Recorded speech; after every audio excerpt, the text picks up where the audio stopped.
வணக்கம் நண்பர்களே, நான் உங்கள் லதாமா பேசுகிறேன். நாங்கள்லாம் வாணியம்பாடி வந்திருக்கோம். எதுக்குன்னு உங்களுக்கு எல்லாத்துக்கும் தெரிஞ்சிருக்கும். அவங்க வீடியோவில் பார்த்துருப்பீங்க. எங்கள் 2வது பொண்ணுக்கு வந்துட்டு குழந்தை பிறந்திருக்கு. அதனால தான் வாணியம்பாடி வந்திருக்கோம். ஆண் குழந்தை பிறந்திருக்கு. பிரசவம்லாம் நல்லபடியாக முடிஞ்சிருச்சு. அபி நாங்கள் எல்லாரும் வீட்டுக்கு வந்துட்டோம். ஃபர்ஸ்ட் பிரசவத்தில் எல்லாரும் கேட்டிருந்தீங்க, அபி ஏன் நீங்கள் கூப்பிட்டு வராமல் அம்மா வீட்டுக்கு போகாமல் மாமியார் வீட்டிலே இருக்குதுன்னு கேட்டிருந்தீங்க. அவங்க எங்கள் சம்மந்தி வீட்டில் வந்து விடமாட்டேன்னு சொல்லிட்டாங்க. சரி, இந்த பிள்ளையவாச்சும் கூட்டிட்டு போவோம்னு தான் நாங்க கேட்டோம். இதுக்கும் அவங்க விட மாட்டேன்னு சொல்லிட்டாங்க. அவங்க எங்களை விட நல்லா பாத்துக்கிறாங்க. அவங்க பொண்ணு மாதிரி பாத்துக்கல. நாங்க அதனால அதை பெருசா எடுத்துக்கல. அவங்களே பாத்துக்கிட்டோம்ட்டு நாங்க வந்து பாத்துட்டோம். பார்த்து இந்த நல்லபடியா குழந்தை பிடிச்சி வீட்டுக்கு வந்துட்டாங்க.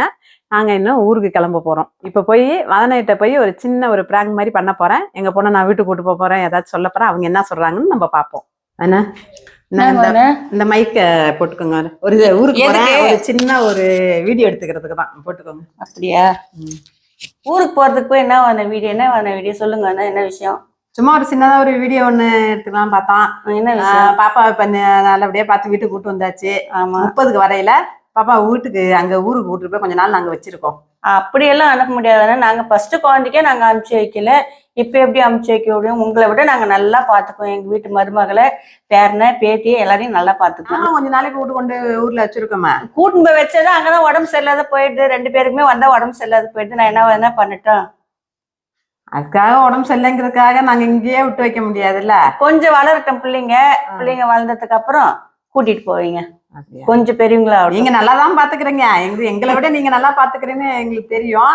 அப்படினாலும் எங்களுக்கு ஒரு ஆசை, பேரணத்துக்கு கொஞ்சம் கொஞ்சம் நாங்க கேட்ட மாதிரியும் பையனை கொடுத்துட்டாரு. உங்களுக்கு பொண்ணு நீங்க எதா இருந்தாலும் பரவாயில்லன்னு நீங்க சொல்லி எங்களுக்கெல்லாம் நோ ப்ராப்ளம். வந்திருந்தாலும் பிரச்சனை இல்லை. பையனா நாங்க முருகர்கிட்ட வேண்டி இருந்தோம். அப்புறம் பழனிக்கு வந்துட்டு அவரு பெருசானோன்னா முருகர் வேஷம் போட்டு நாங்க கூட்டிட்டு வரோம். தாராளமா முருகர் எங்களுக்கு ஒரு வருஷம் முடிஞ்சதுக்கு அப்புறம் நல்லா நடக்கும் போது அவரு முருக பெருமானாக்கி பழனி கூட்டிட்டு போங்க. இப்போதைக்கு விட்டுருங்க. ஆபரேஷன் பண்ண உடம்பு தாங்காது. அதனாலதான் சொல்லுக்கிறேன். சரி, ஒரு 3 மாசம் கழிச்சு கூட்டிட்டு போறோம். அங்க வந்தாவே அபிக்கு உடம்பு சரியில்லாத போயிடுது தானே, பாப்பாக்கும் உடம்பு சரியில்லாத போயிடுது. அதனாலதான் நான் சொல்லிருக்கிறேன். அபிக்கு குழந்தை எல்லாம் கொஞ்சம் அபிக்கு உடம்பு குதிரட்டும், குழந்தை கொஞ்சம் பெரியவனா ஆகட்டும். அதுக்கப்புறம் நீங்க கூட்டிட்டு போய் வச்சுக்கோங்க. வர 30க்கு வரும்போது வாங்க பாப்போம். உடம்பு நல்லா இருந்தா நீங்க கூட்டிட்டு போவீங்க. சரி, நான் உங்களை பிராங்க் பண்ணலாம்னு சொல்லி சண்டை போடலான்னு வந்தவன. ஆனா நீங்க வந்துட்டு அப்படி சிரிச்சு இப்படி பேசவும் நான் கூட்டிட்டு போறேன்னு சொன்னா உங்களுக்கு கோபம் வரும். சரி, அப்படி இது பண்ணலான்னு பிராங்க் பண்ணலாம் தான் நாங்க வந்தோம். ஆனா இங்க வந்த இடத்துல நான் சிரிச்சுட்டோம். சிரிச்சு இப்படியே பேசாச்சு. சரிங்க வதனா, 30க்கு வர்றோம். கண்டிப்பா வந்து எப்படி என்னன்னு பார்த்து எல்லாருமே சேர்ந்துவாங்க.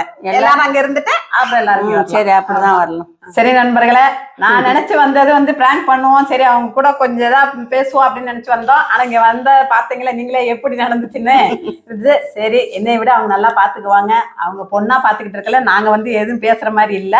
அவங்க நல்லபடியா பாத்துக்குவாங்க. அதனால நாங்க ஊருக்கு கிளம்புறோம். அடுத்த வீடியோல பார்ப்போம். பாய்.